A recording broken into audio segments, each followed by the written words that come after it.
Hey Plannerholics! Welcome back to my channel. I'm Esther, and as a planner enthusiast, I absolutely love trying out different planning methods and/or systems. I've been using the bullet journal method for over a month, and after posting a few pictures of my spreads on my Instagram account, some of you asked if I could make a video of my journal. So here it is. I wanted to share with you how I've set up this notebook and how I've adapted this system to my needs. The notebook I'm using is a Leuchtturm 1917 notebook in the lemon color. Because it goes with me everywhere, the cover is a bit used up in the back, but I think it gives it some character, so I don't mind. It is a fairly sturdy notebook and handles being taken in and out of a purse quite well. As my go-to pen, I love using the Pilot Precise Grip in black ink. It writes really smooth, but it does take a while to dry on the pages, which causes a few smears if you're not patient. I love using it nonetheless because the tip is extra fine and it looks super elegant in the notebook. So now let's go ahead and jump into how I've set up this bright and colorful planner. It has an elastic band, as you can see, and the pages are dotted grid and numbered. It also comes with a wide pocket in the back where I store a few sticky notes and some scrap paper and stickers. But it's pretty empty because I don't like to bulk it up too much.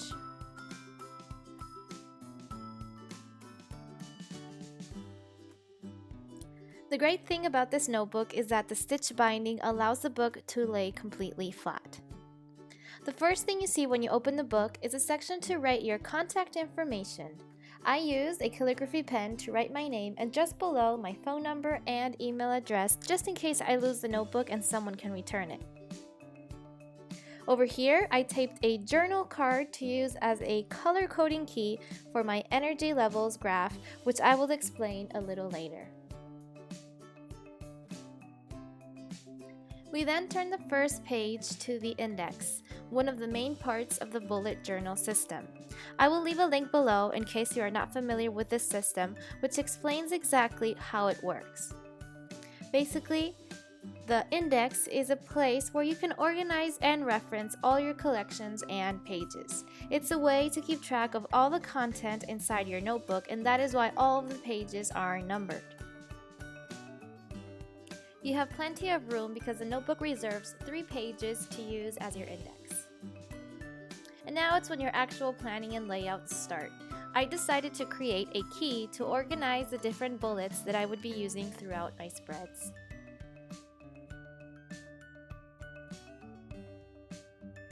Next, we have my year overview, where I like to keep track of all the birthdays and holidays that are happening each month. I marked all of the US holidays in blue since I have family who lives there, and the Spanish holidays, since I live in Spain, are marked in red. And then I highlighted all of the birthdays in pink. I did this for the entire year, from January to December of 2016.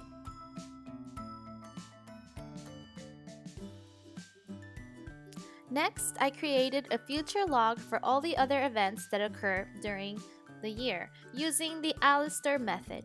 You write down any task or appointments that may come up in the future and put a corresponding dot to the month they will take place. Once I'm planning the monthly spread, I will then come back to this page and mark an X to the task to show that it's been completed or taken into account.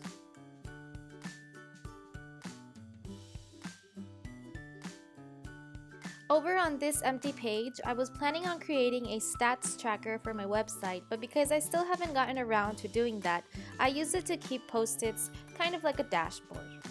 And on the right is my social media stats, where I track the number of followers for each of my social media accounts every single month. The next set of pages is my brainstorm or brain dump for blog post ideas. Once I've written them, I use the chart on the right to tick off where I've shared them on social media and when. And the next set is exactly the same, only for all of my YouTube video ideas. And now we finally get into the monthly spread. I use a small strip of washi tape to access the page a little quicker. As you can tell, I have 3 strips. one for March, April, and May. It just makes it easier to check the month and know where I'm at. As for the monthly spread, I'm using the vertical view like the original version of the bullet journal system. And the only change I made was divide it into 2 blocks. One so I can jot down any personal appointments or events, and the other one for holidays to consider. And then here I have an expense tracker where I basically write down all of my bills and expenses of the month. I like to use these different Papermate Inkjoy pens to color code some of my payments, so they are easier to view at a glance. Now we get into the well-being section of my journal and the 2 monthly trackers I use. This is where my energy levels key comes into place.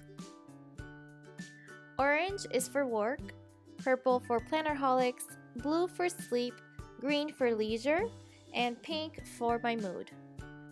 The left part of the graph is the number of hours per day in increments of 30 minutes, and then I assigned a scale from 0 to 12 for mood and drew some smileys as a guide for bad, normal, good, or excited. The goal is to keep my mood line in the top segments of the graph, and that is the pink color, because it means I've had a good mood overall. On the bottom are the number of days of the month, and what I do is basically track the number of hours I spent each day on those categories and analyze how it affects my mood and energy overall.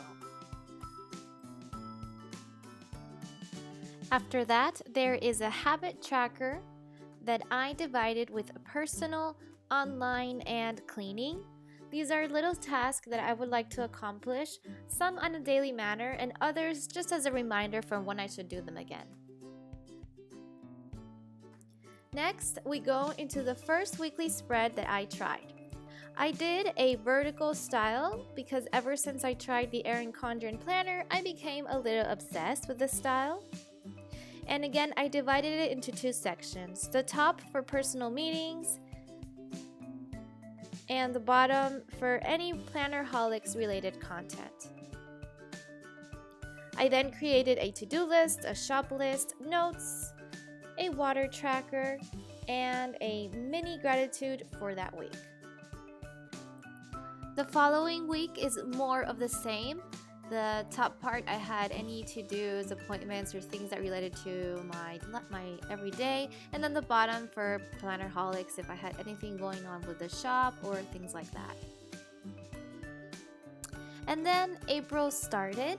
As you can see, I did the same layout, except this time I used a Faber-Castell 1.5 tip, and it ended up being a little too bold for my liking. I much prefer the extra fine look of the previous pages. So I decided to stick with my Pilot Precise Grip pen for everything. I just think it looks very neat. And basically the style is the same. I divided it into an all day, holidays, and then my expense tracker is exactly the same. This is how my energy levels chart looks for a complete month. You can see my mood wasn't too bad since it was in the highs of the chart. And this was my completed habit tracker. I did the same division of personal, online, and cleaning, so it was great. After that, I decided to do a master to-do list for the month to tackle different tasks that were not scheduled in the days. Then I did the April Plan With Me challenge that was hosted by 3 amazing girls on Instagram. I highlighted those days that I completed, so I didn't do too bad. I then did another vertical style spread for my week. I really love this style, even though I changed it later on, but it worked great. And then I did a little bit of hand lettering here for Rock Your Handwriting Challenge, which is right over here, all of the prompts. I started off with a bang, but then I sort of dropped out, and this page right here was one of the prompts that I decided to decorate. Then I copied a spring cleaning checklist from a free printable that I found online. This I'm still working on completing. I then did a master to-do list for my stationery business. And then we go into another weekly spread, and this time I changed the layout to a horizontal, dividing it into 2 blocks as usual for personal and plannerholics.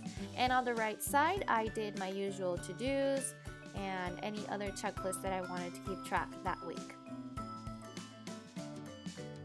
Here's another week on one page, but this time I decided to skip the weekly to-dos and try doing some daily checklist since I had a lot going on that week.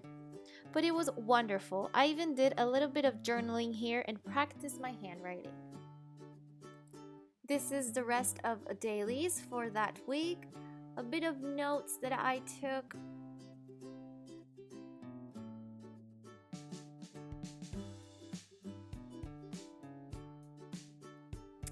Here on the right, I was deciding what to keep and what not to keep for my layouts for May.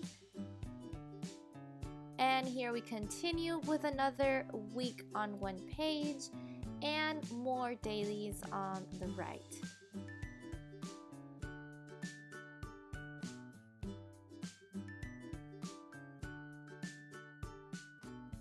For the month of May, I decided to change things up a bit. I continued with the washi strip to mark the monthly calendar, but as you can tell, I changed my spread from the vertical on one page layout to a 2-page spread where I could incorporate my expenses and still have room to write any events and or holidays that would take place. I also tried a bit of doodling and may end up coloring it a little later on. As for my energy levels chart, I decided to call it a mood tracker since it was mostly focused on how I felt during the month with the amount of work and leisure I experienced. Because I found it difficult to carry all of my colored pens everywhere, I simplified the graph style. I created 2 charts, the top for days 1 through 15 and the bottom for the rest of the days of the month. And I did a range of moods and colors so it was easier to fill out every day. On the bottom, I'll just write down the number of hours that I did for any of my categories, and so this allows me to just use my one pen the entire time. For my habit chart, I decided to take away the chores and online tracking and focus more on completing my personal habits. And I left some room in case I have anything to add during the month. Next, I have another master to-do list for the month where I still need to add the tasks from April. And here I decided to do a quick layout design for gratitude logging. Then I have the Instagram challenges for May for Plan With Me challenge and Rock Your Handwriting. And last but not least, here is my weekly layout for the first week of May. I went with a simple week on 2 pages since I didn't have much going on and I didn't need a lot of room to plan out my tasks and appointments. So as you can see, this is what I have filled out so far. I hope you guys enjoyed this video. I am truly enjoying the experience of documenting in my bullet journal, and I hope that some of my layouts or pages gave you some inspiration if you wanted to try some for yourself. If you have any questions or concerns, please let me know in the comments below and I will be happy to respond. I love talking to you guys in the comments. Thank you so much for watching and I will see you in my next video. Bye everybody!